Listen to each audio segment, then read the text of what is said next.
Hello and welcome to Sabres of Infinity. Now, if you've seen Choice of Robots, you might be already familiar with this kind of layout here. This is also an interactive novel that is based on, it's using the same engine as you can clearly see here. I play this because I've been recommended it by a viewer. If I remember it, I'll put the comment up there.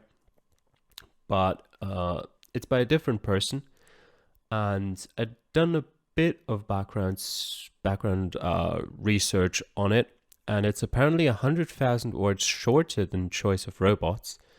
But the people who've played it have a lot longer playtime, which in my mind can only really make sense if there's a lot less diversion in the story paths. But we're gonna find out about that, I imagine. Alright, let's start reading the author's note. Sabres of Infinity takes place in the Infinite Sea, a fantasy setting possessed of functional magic among other extraordinary phenomena. It's a setting where wealth, class, gender, allegiance, and birth restrict a person's role in society. Its magical and social politics are not consistent with stories starring protagonists whose experiences are largely identical regardless of class or sex. Thus, the player character is required to be a young man of noble birth for purely pragmatic reasons. Characters of other genders and social classes would have their own, radically different stories to tell, but those stories are for another time. Okay. Prologue. Being the arrival of a young officer of the Royal Dragoon Regiment at the old fortress of Fernandescourt. The harsh Canarian sun beats down upon you as you step off the running board of your family's coach and onto the manicured courtyard of Fernandescourt's old fortress. The smell of horse manure and raw iron assaults your nostrils as a group of uniformed men thunder past on horses, herded by a stout, red-faced sergeant. On the one shoulder you carry a leather binder which holds the key to the rest of your life, a commission as a cornet in the Royal Dragoon Regiment, signed by His Majesty the King himself. With it sits an order to report to your new squadron commanding officer, Captain Alfred Dalmontes, at Fernandescourt immediately upon your arrival. With one hand held over your temple to shield your eyes from the sun's glare, you quickly find what you're looking for, the open door to the old stone fort's citadel, where you will begin your career as an officer of His Majesty's Royal Dragoons. You step through the heavy iron-banded doors into the blissfully cool interior of the citadel, only to be nearly bowled over by the rush of clerks and aides scrambling to and fro like enraged hornets. The outbreak of war with the League of Antar had come as a shock to no one.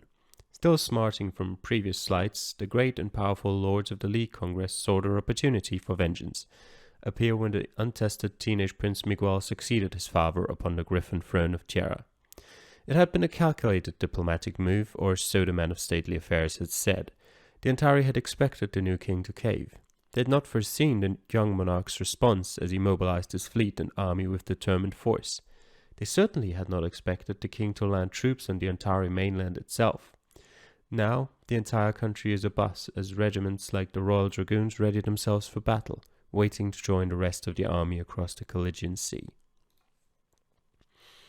The great central chamber of the old fortress is a hive of activity. Staff officers and their aides move about in self-centered trajectories.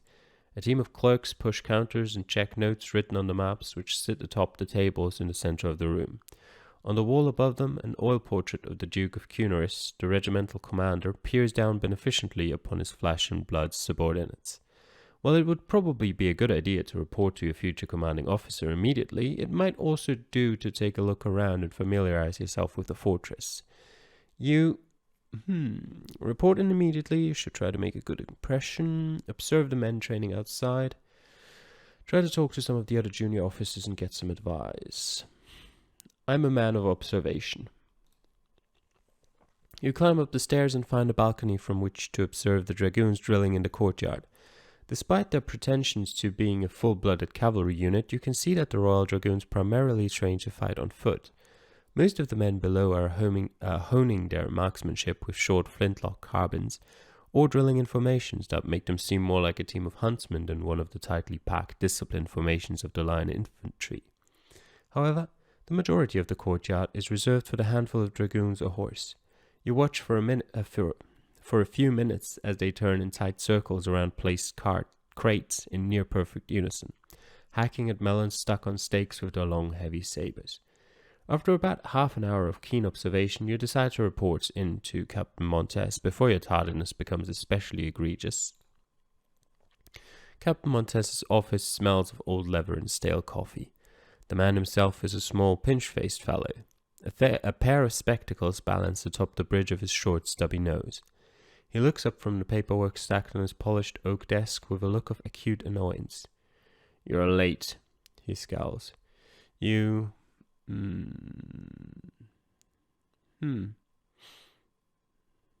Sit in sullen silence.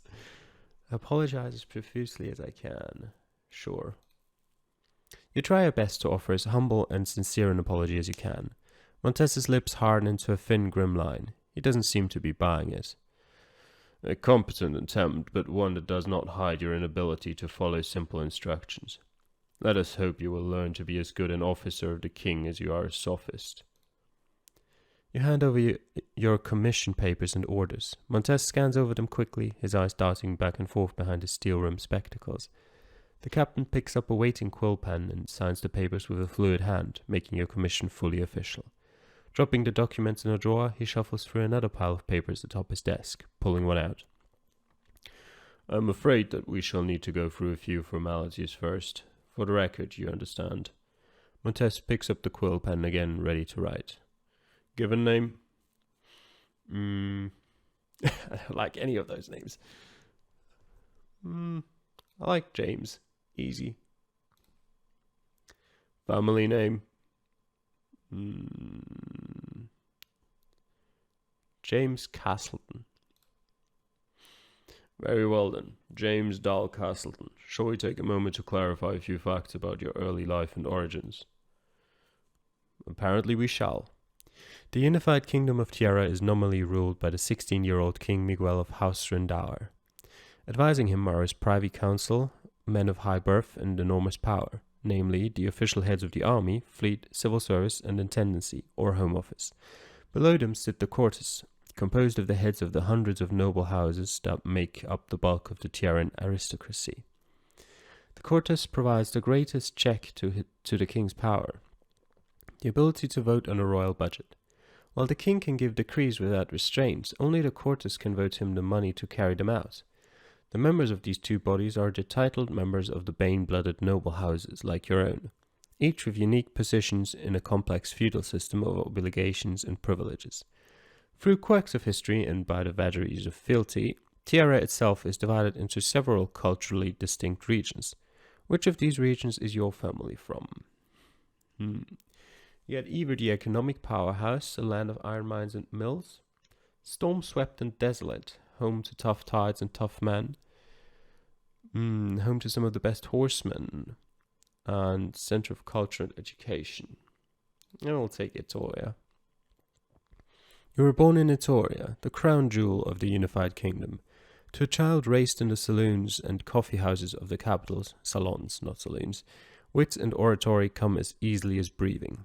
The officers of this mostly provincial regiment will no doubt be spellbound by a sophisticate of the great city. Your family is nobility of an old but relatively impoverished line, dating from before the days of Edwin the Strong. Although your house's material fortunes have waned over the past few decades, your family still bears a proud name and represents a fair amount of influence and capital. Like the descendant of any noble family, you were born a Bane blood. That is to say, you have the ability to sense the bane or life poison, what commoners might call the force of magic. The bane exists in all living creatures. Those with exceptionally strong bane blood are capable of manipulating the bane in living things. These people are called banecasters. Although your bloodline is not strong enough to actively manipulate the bane, you are perfectly capable of sensing it when it is being used by others, or when living things, like human beings, gather in sufficient concentration. Of course, there are other signs of a bane casting in progress. Even the most powerful human casters require a series of enruned seals to work their art. This makes bane casting time-consuming and tedious, fit only for the most extraordinary necessities. It is said that the elves of Takara can manipulate the bane without such seals, but Takara is far away, and for the moment, none of your concern. Let's move on, shall we?